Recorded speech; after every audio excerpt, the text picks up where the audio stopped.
এই মুহূর্তে দর্শক বন্ধুগণ সবচাইতে বড় খবর, সমবায় নির্বাচনের পর আমরা প্রথম জনমত সমীক্ষা দেখাচ্ছি বীরভূমের 11টি বিধানসভা আসনে সম্ভাব্য ফলাফল। কোন দল কত আসনে এগিয়ে থাকতে পারে একেবারে সংক্ষেপে একেবারে আপনাদের সঙ্গে আমরা প্রতিবেদনটি তুলে ধরেছি। সেখানে রয়েছে সিপিএম, বিজেপি, তৃণমূল, কংগ্রেস সহ অন্যান্য রাজনৈতিক দল। বীরভূম জেলার মাটিতে দাঁড়িয়ে কোন দল 11টি বিধানসভা আসনে 2026-এ বাংলার মসনদ দখল করবে, এটাই শুধু সময়ের অপেক্ষা বলে মনে করানো হচ্ছে।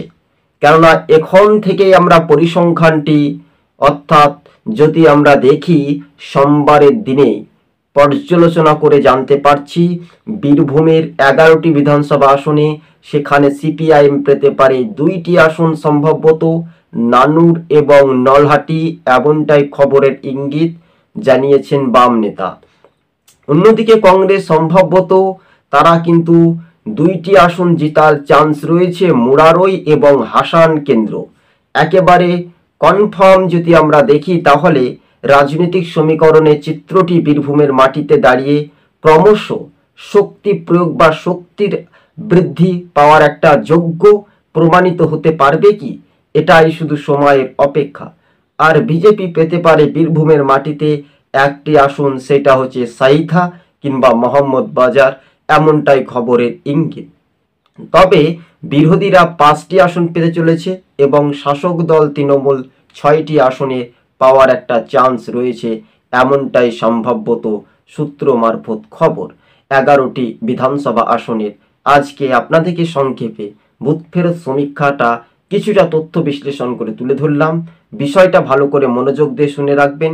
আরজিকর কাণ্ডের অভয়ার বিচার যেহেতু হয়নি বা পাওয়া যাচ্ছে না এখনো পর্যন্ত, সিবিআই, ইডি, শাসক, কেন্দ্রীয় সরকার, রাজ্য সরকার সব না খেয়ে তেল দিয়ে ঘুমিয়ে পড়েছে। কেননা এটা তাদের কোনো ব্যর্থ না যন্ত্রণা না সিবিআইয়ের অফিসের কোনো গাফলতি, সেটাও কিন্তু পর্যালোচনাতে বীরভূমের 11টি বিধানসভা আসনের সম্ভাব্য যে বুথ ফেরত জনমত সমীক্ষা আপনাদেরকে তুলে ধরলাম, সেটাই সম্পূর্ণভাবে মিলে যাওয়ার একটা চান্স রয়েছে।